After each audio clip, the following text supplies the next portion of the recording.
While I'm letting that cure, I started working on the cod piece, so to speak. This has some rough printing on its edges and stuff, and it's due to the orientation when it printed. And I look at it, and after having some experience with this, it could print that way, but I don't know if that would really clean up this real rough pattern right along these edges.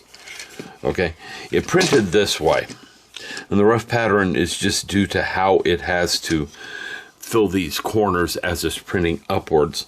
And if I were to do it this way, I don't know, there'd have to be supports inside here where these parts go, and right now there is no supports inside there. The way it printed, printing it this way doesn't need the supports. You print it this way, it's going to need all sorts of supports, because the inside of these parts are hollow for other parts to slide into. Okay, so I don't know if I can change the orientation of that part and print it better. One thing I could do is I could spend some time with some filler and fill it and clean it up. I don't know if I want to do that on this guy. He's big enough as it is. There are some print flaws on this piece. I don't want to reprint this piece. In other words, I'm being lazy and don't want to do it. I'm just admitting to it. And also trying to convince myself, hey, you know, just be lazy. It's okay. All right, it is my model. I will do it the way I want. One thing about this is not going to end up in a model show. It's not going to end up in a hobby show. This is something to go on a shelf to have people, when people walk in the room it's in, and they're going to go, oh my gosh, what the heck is that? That's what this is. They're not going to look at it that tightly, I don't think. Anyone who builds models walks in, they're immediately going to go over and look at it and go, oh my God, that's horrible. How did you leave that like that? So it depends on who you're talking to, and that's honest. I'm just going to take some glue. I'm going to slap it down in this groove pretty heavily. I've been pretty heavy with the glue, and I shouldn't, because I get it all over the edge like I did right there, and that will show up later. Okay? Just like getting a fingerprint with Tamiya extra thin. That does show up, and you can't remove it. And if you look at it, you can see where I got that glue, and I was bad. I got just a little too much glue in there, and I just decided I'd best test fit these parts before I start gluing them together, because, yep, I try to put the wrong part in the wrong part, it ain't going to work right. Something's going to go. Something's going to give. So I had better have them all set up correctly beforehand with correct orientation. And before I apply glue to this one, I better make sure I know which way it goes. See? And I was about to put it in backwards. And we don't need that. See, now it's in the right. I just have to remember the rough pattern. The pattern I really don't want showing, it goes upwards. Isn't that how it works? What you don't want in life is what goes upwards. Okay. And there that goes. I think I'm going to put the red piece in this one first before I stick it in there. And I'm starting to get to the point where that glue just is not, that brush is just not going to work. And I should go to Hobby Lobby tomorrow since they will be open. We don't have a Hobby Lobby in this town. No hobby shops. No nothing. We had a hobby shop. He died.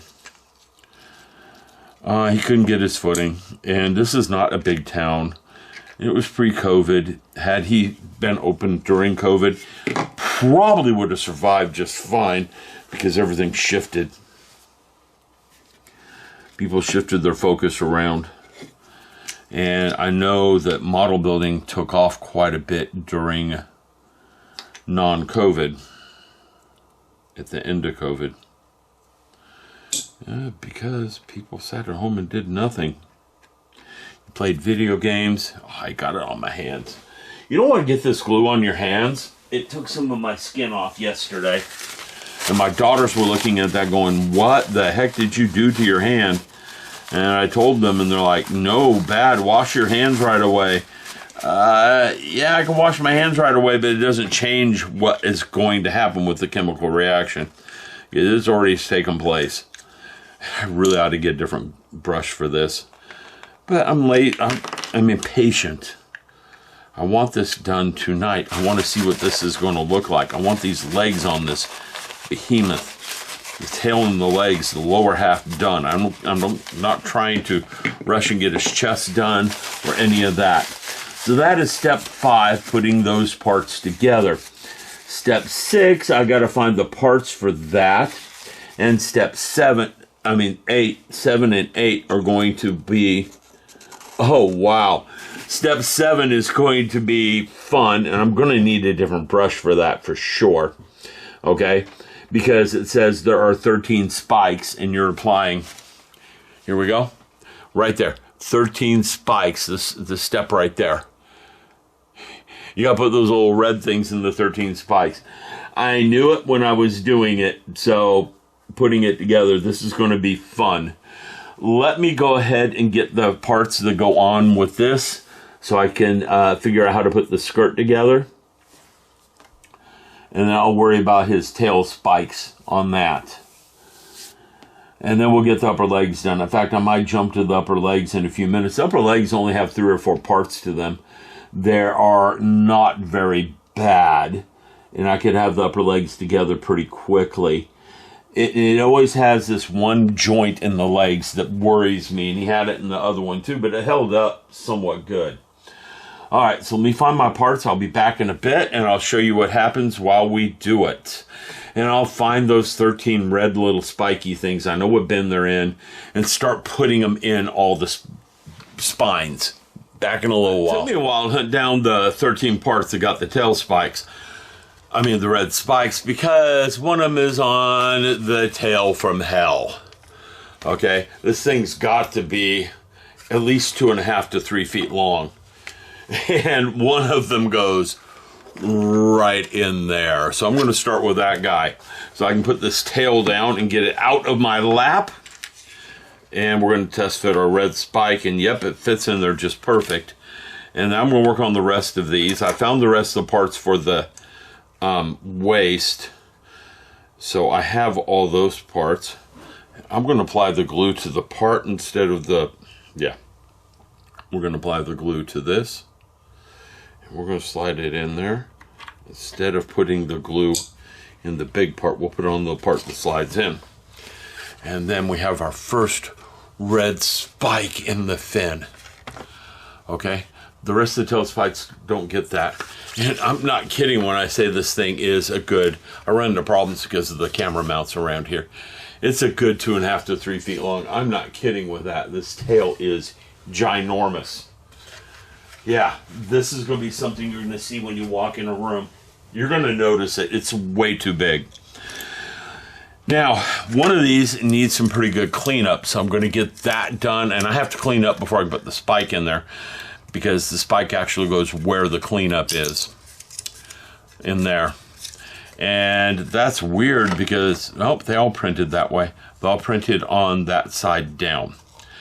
Okay, now I probably should have used a cool plate instead of a texture plate, and then these surfaces would be smooth instead of, yeah, what they are. So let me go and get started on these. I'll be back in a bit. When that comes back, when I come back, I should be ready to take and almost finish my assembly for the waist. Okay, and that'll leave me the upper thighs, which are way down in here. They're step 19 and 21. They're step 19 and 21, and there's a part in 21 that worries me a lot. We'll talk about that when we get there, but I've already done half of the thigh problem. And yes, in the thigh there is a big black joint for the legs, and that is also going to be fun to deal with. And I'm not talking about fun as in, oh my gosh, it's going to die fun. No, I'm talking about literally it should be fun to put together because the parts are so big. All right, so I'm going to get after these red spikes. I will be back with an update in a